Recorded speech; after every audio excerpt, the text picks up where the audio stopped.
Hi, my name is Jennifer Rowland, and I'm an eating disorder and body image therapist in private practice in Rockville, Maryland. And I thought that today, with the holidays and the new year coming up, we could talk a little bit about some tips for coping when people are talking about dieting or weight. So I think tip number one, let's say you're at a holiday gathering and your lovely aunt starts talking about how bad she is for eating a piece of pie or some Christmas cookies, or somebody's talking about how they need to race to the nearest gym to lose weight in the new year. I think the first tip is to recognize that this is really a mirror into what that person is focusing on in their own lives, and it says way more about that person than it says about you.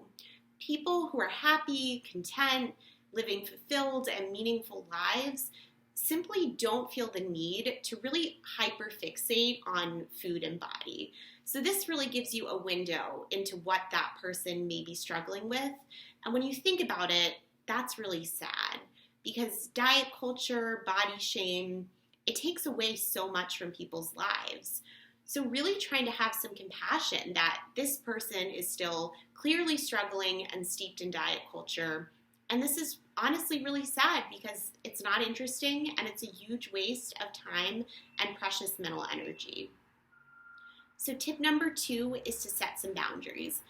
I know boundary setting is hard. I know especially for people pleasers, it feels really difficult, but it's going to be so important for you to set some boundaries. So either excusing yourself from the room or leaving the party early, or if you feel comfortable, saying something. So either changing the topic, saying something like, I'm really working on accepting myself as I am, and kind of this topic of conversation is really bothering me.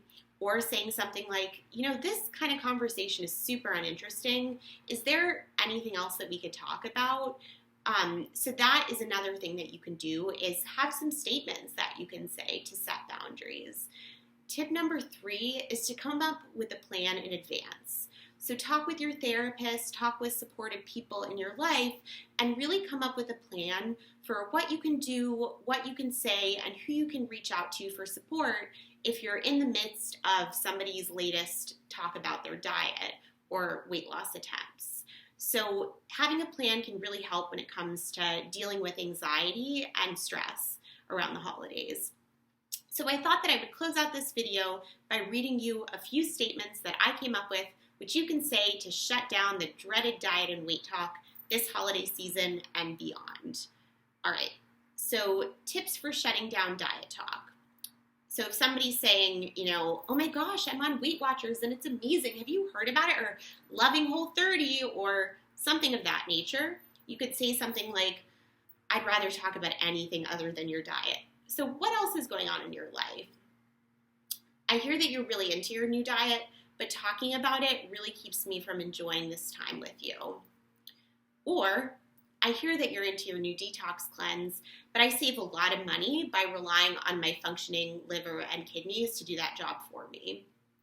Or life is too short to worry so much about food, so I choose to focus on other things. Or I try to never discuss diets or politics at family events. So here's what to say if somebody comments on your weight.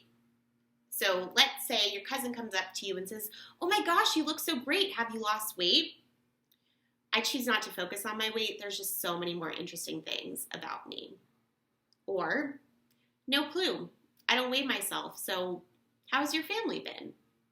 Or, nope, with a big smile, and then just look at them awkwardly until they feel uncomfortable. Or, I feel great, and that's really all that matters.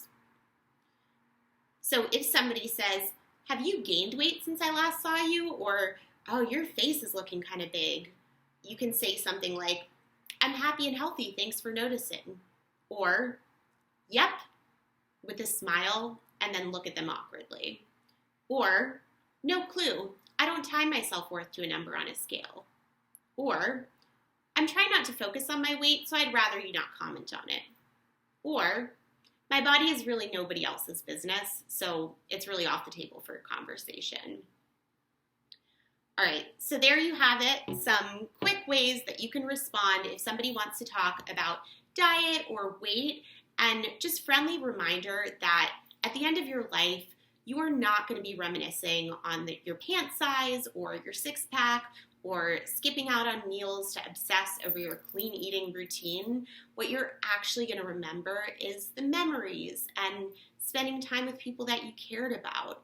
Diet culture and a focus on weight loss really takes us away from the things that are actually meaningful and important. And if this is a struggle for you, please seek help, because full freedom, full recovery is 100% possible. Take care.